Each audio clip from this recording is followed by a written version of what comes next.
Hello everyone. Today we talk about briquettes, the utilitarian and extremely popular Napoleonic sidearm that was in use by most armies of the time and saw continued use, for example, in the Italian Carabinieri as a sidearm for way longer after their heyday.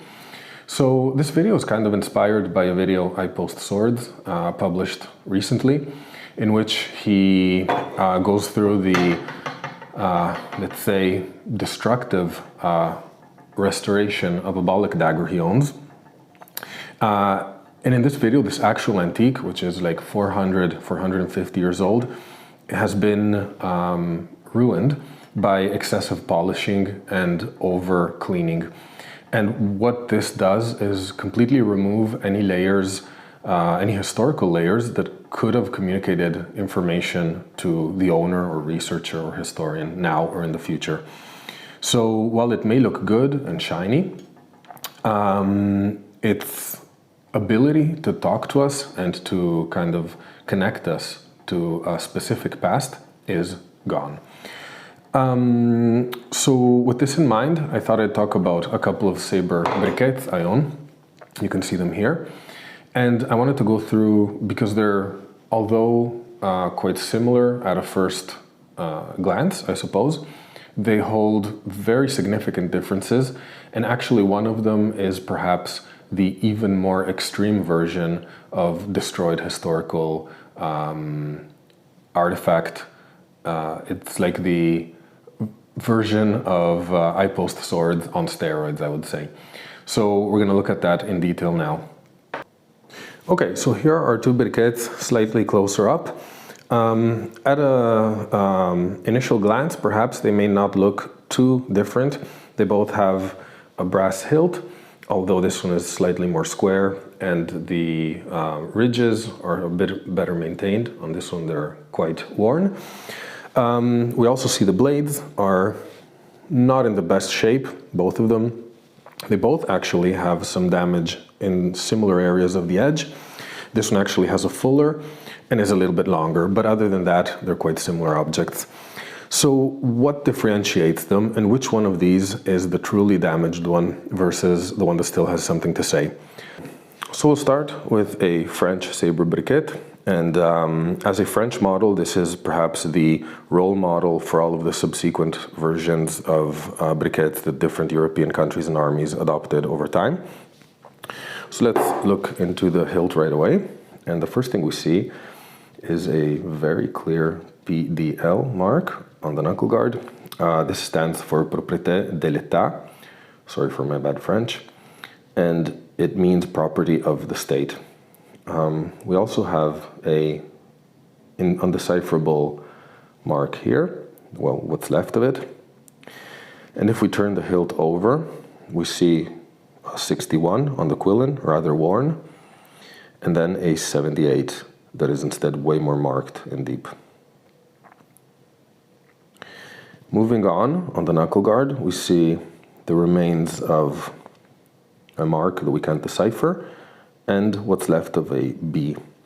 Now, these marks were often quality control marks from the production plant where they were made, whereas the numbers are often regimental marks, which means that they identify which regiment or unit a specific weapon was assigned to.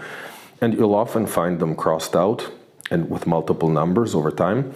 And this is because as things changed, and equipment was assigned to different regiments, they'd cross out the old one often, not always, and then stamp the new one.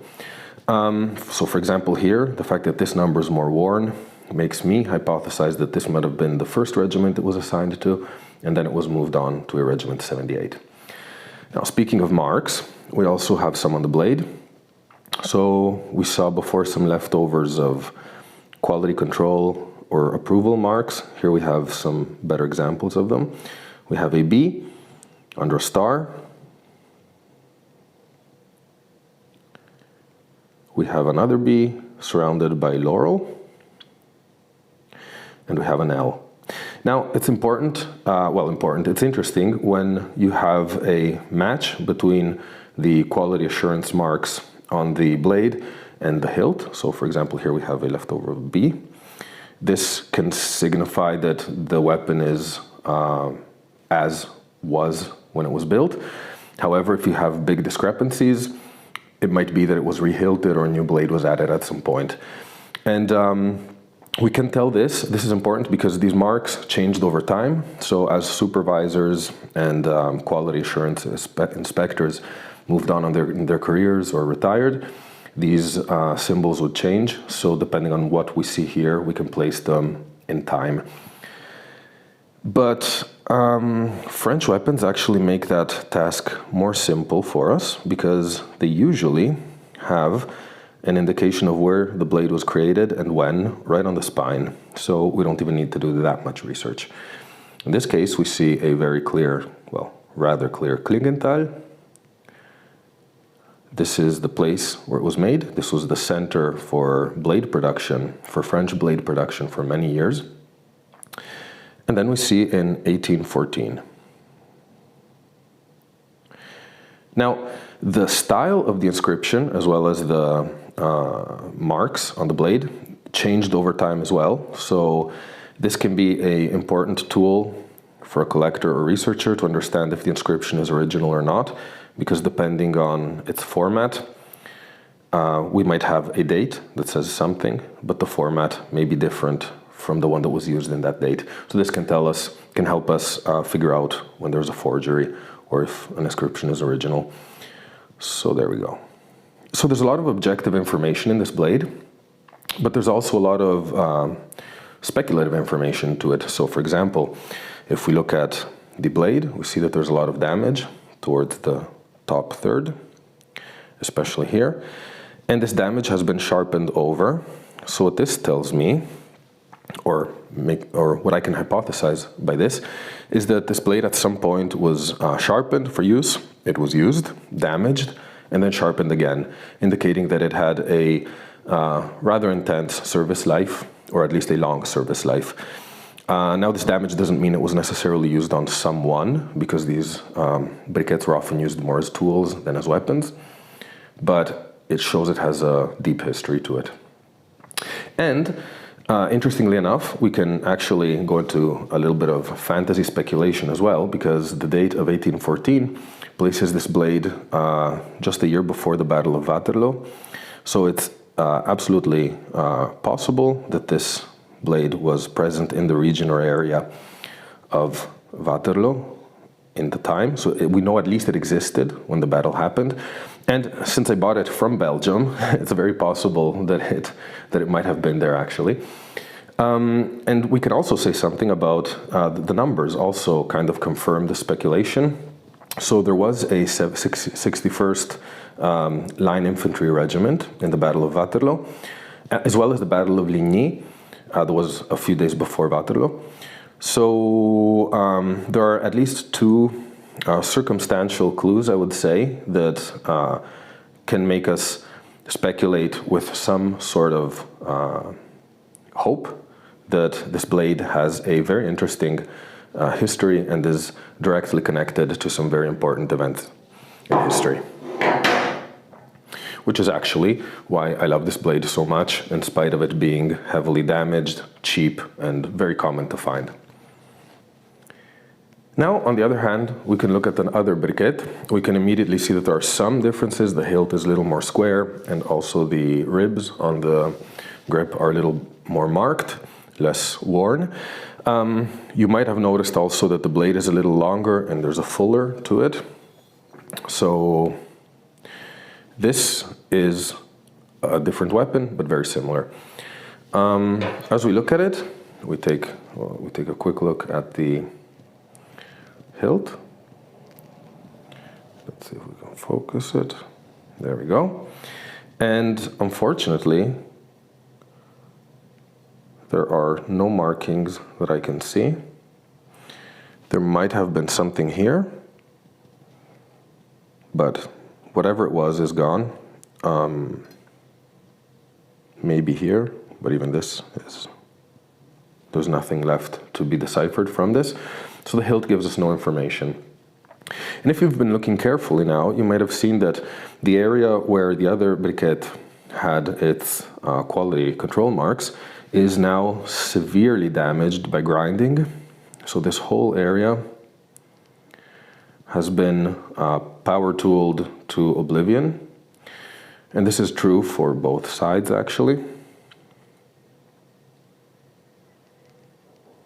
Now, you can also actually see on the hilt side here the marks of the power tool. So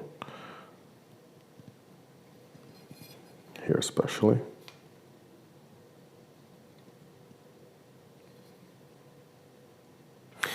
And the reason why this may have happened is that often this area of a blade is quite difficult to clean.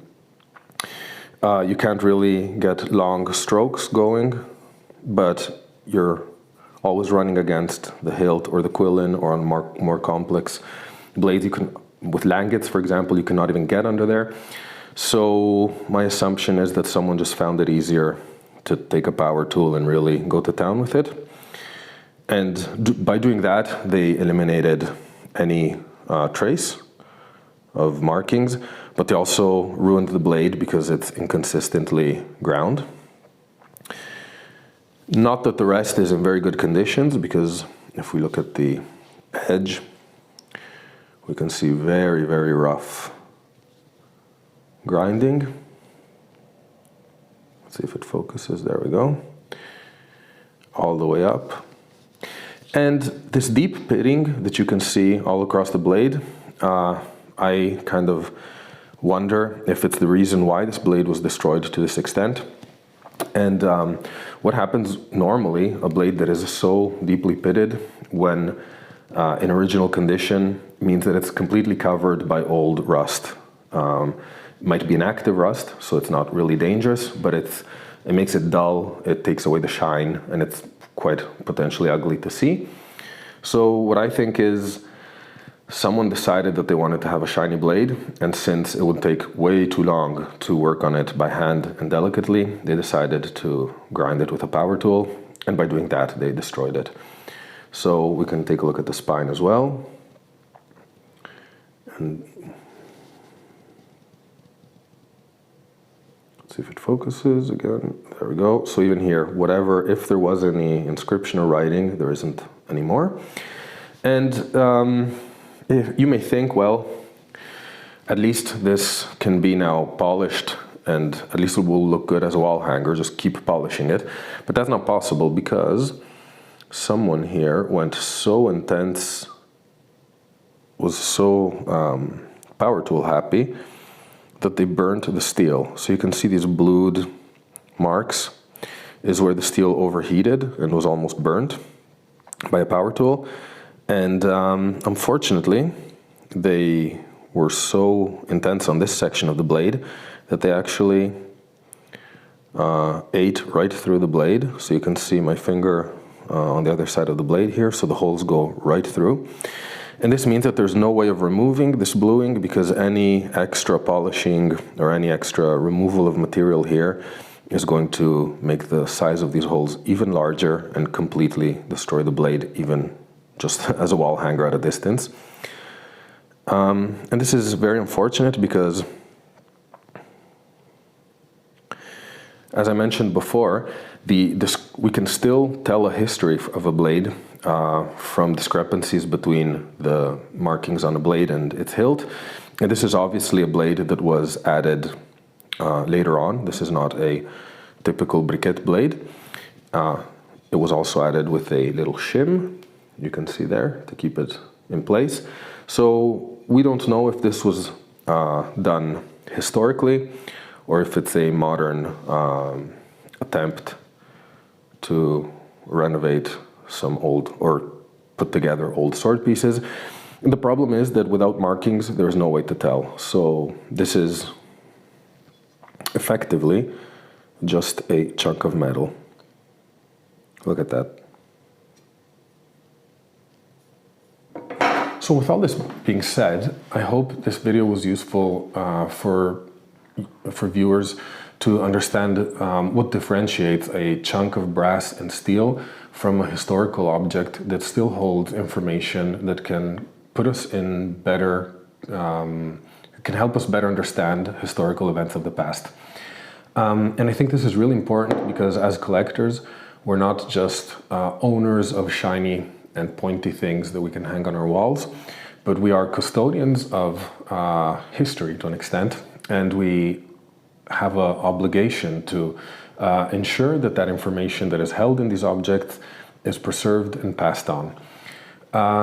At the same time, we also have an obligation to perform proper maintenance on the swords we own, because while over cleaning and over polishing can be destructive, as we just saw, the same can be said for not doing anything. Just leaving an object be will slowly decay over time. It will rust and it will just lose equally important information. So we need to know how to properly maintain our objects and what maintenance process each object will benefit from. So that's it. I hope it was useful. I hope you enjoyed it. As you can see back here, I have a bunch of other swords. There are more around. And if there's anything that sparks your interest, just let me know. I can always make another video or more. And I'll see you soon.